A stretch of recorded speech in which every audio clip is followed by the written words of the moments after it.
umunsi w'itariki 23 z'ukwezi kwa munani ni umunsi tutazibagirwa ubwo umuryango wa Andre n'umuryango wa Theobald bahurizaga hamwe mu bukwe bw'abana babo aribo Dev ndetse na Intashyo. Wari umunsi mwiza MC Kabuhariwe yari ahari kugira ngo ayobore ubwo bukwe. Haratonyijwe abana beza basobanukiwe ibya service. Barasabye barakwa mu kutwereka umukwe. Haje abasore beza bambaye imyenda myiza mu mikenyero myiza ariko barimo Dev ndetse na Pale. Igihe cyarageze umwami bamuhereza indabyo ze aritambukira.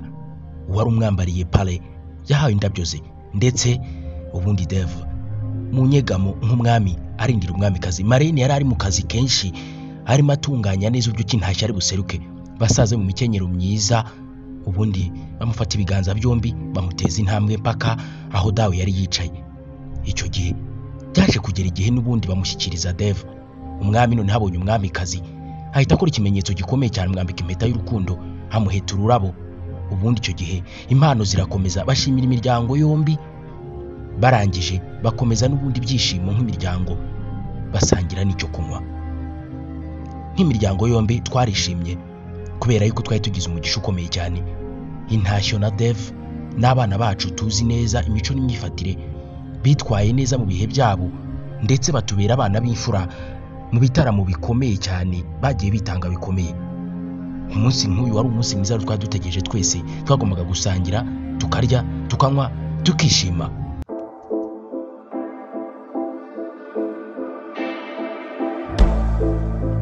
You got me fucked up. Uyu munsi wabaye umunsi mwiza, abantu bose bari bishimye bakeye.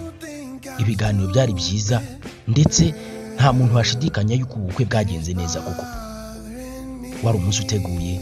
Inseko zari nyinshi ku maso y'abatashye ubukwe ndetse igihe cyarageze tujya gufata amafunguro, ibyo kurya n'ibyo kunywa.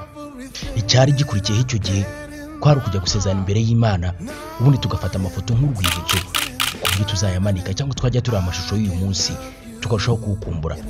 Imiryango yombi yaranezerewe, twari twishimiye abana bacu kandi twizihiwe. Mwarakoze bana bacu kudukorera umunsi mwiza, mwarakoze kuturemera amashimwe.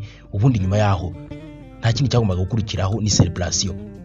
Twese twinjira muri reception, abantu bari bafite akanyamuneza, turabyina karahava, ntawe uzibagira iki gitaramo.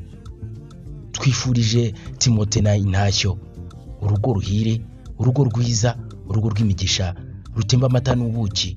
Muzabyara abahungu n'abakobwa, muzahorana amata ku ruhimbi. Turabakunda by'umwihariko umuryango wa Andre na Theobald, tubifurije kubana karamata ubu na burundu.